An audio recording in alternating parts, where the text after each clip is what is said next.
Hey guys, so I'm going to review the DM1 FPS from Dream Machines.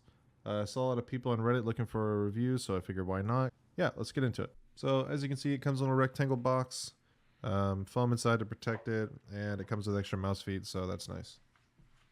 So the shell is basically a clone of the old SteelSeries Sensei. If you've never used that mouse, you could maybe compare it to like a FK1 from Zowie or an Ultralight Pro, kinda. It's an ambidextrous mouse. It's about as tall as the Ultralight Pro, give or take 1 or 2 millimeters. I think it's actually shorter than the Ultralight. It's got within a millimeter of the same grip width that's the FK1 does. I think it's 57 millimeters. But the big difference with this mouse is that the back of it is 68 millimeters wide. So it's kind of got like a butt on it. And you can see in this video kind of what I mean. The Ultralight is very much more uniform. It, way more straight on the sides, and this one kind of flares out towards the back. So if you've ever wanted kind of that same feeling, but you wish your mouse kind of took up your palm a little bit more, especially way towards the back, then you might actually like this mouse a lot. There's two different options for the finish you can buy for the mouse. One is a matte finish and the other one is glossy. I preferred the matte one. The glossy was a bit too grippy for me.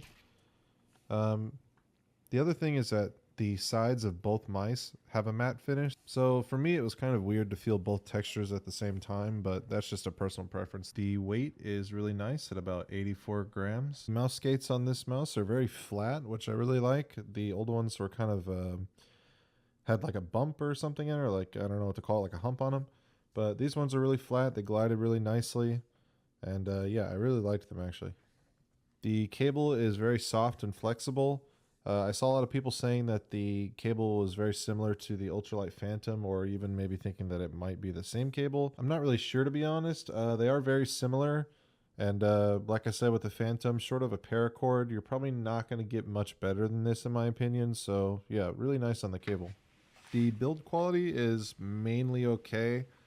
The only thing I can say, this doesn't personally bother me, but as you'll be able to see here, the white mouse that I have was perfectly fine, but the blue glossy one I bought, there's actually a mouse wheel rattle on it. It's very faint, but it is out of the box, so I imagine it could probably get worse. So before I talk about the clicks and the side buttons and the mouse wheel and everything, I'm just going to play a quick sample of what each of them sounds like so you can get an idea.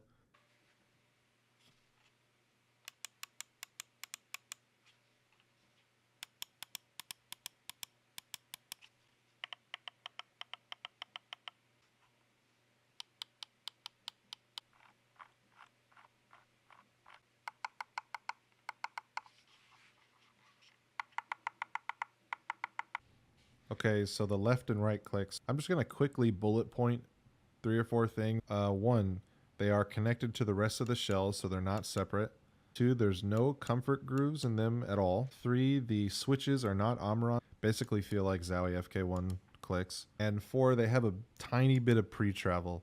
Although you can bend the shell on this mouse and make it look like there's a lot of pre-travel, you really don't feel it at all. The side buttons, as you could hear, are like glossy or plastic or something. I'm not sure what the texture is, but they're kind of squeaky if you rub your finger on them.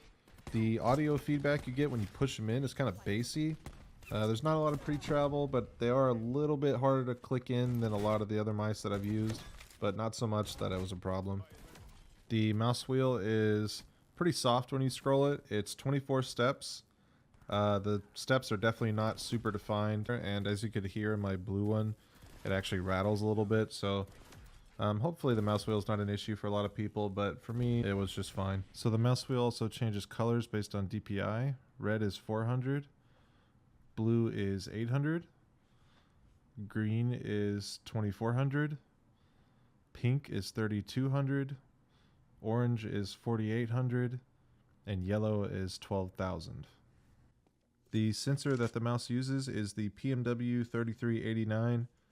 It's a new sensor and it's a top sensor. It's not going to spin out no matter how fast you spin it or if you tilt slam it or anything like that, so there's no issues there. The liftoff distance is less than 1 DVD on a cloth pad and slightly higher than that on a hard pad. So final thoughts. I really like this mouse. I performed well with it and I like the shape, and it's way cheaper than a lot of other mice that it's competing with, so I mean, those three things, especially the first two, are the most important by far, I think, when you're shopping for a mount. So yeah, if you're curious about it, you want to check it out, I'll link their website in the description so you can go look around. But yeah, that's all for me for now. Catch you guys in the next video, and thanks for watching.